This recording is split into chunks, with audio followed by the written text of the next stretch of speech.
pagbasa sa 1 Corinto 12:21 hanggang 30. Okay.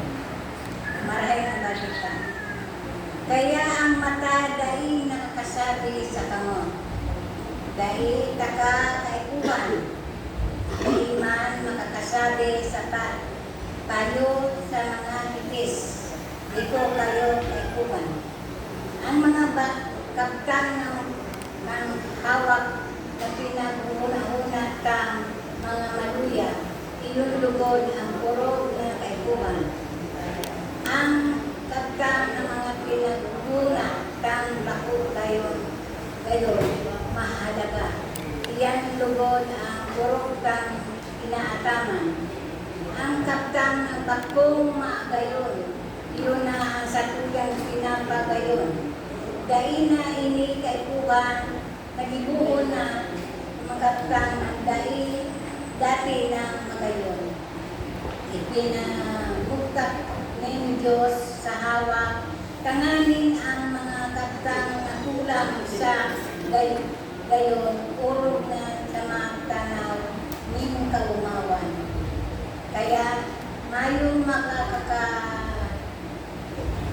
makabaranga sa hawak, kundi ang gabos na kaptang ng pagmakulog ng lambang saro.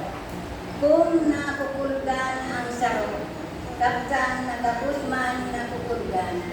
Kung inuumaw ng sarong kaptang, ang gabos na nakikihiras sa kaumawan.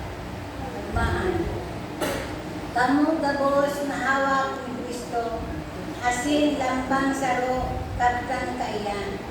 Ibinugtak ng Diyos sa simbahan. Ang mga apostol, ikadua ang mga propita, ikatlo ang mga parasukdo, dangan ang nagigibo ng mga miyaklo. Sunod ang mga nagugulong ng mga naghihilang, ang mga nagtatabang sa mga nagtatabang, ang mga leader, saka ang mga may kakayahan na magtarang ng madalain na ligwahin. Bago ang gabos na apostol o propita o paratukto o binigibo ng mga milagro.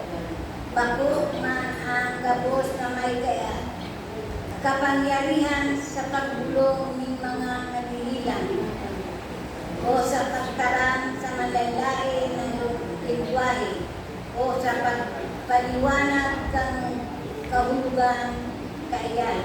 Kaya inuwahon nindo ang magkaigwakang puro karahay na balao halit sa Diyos. Salita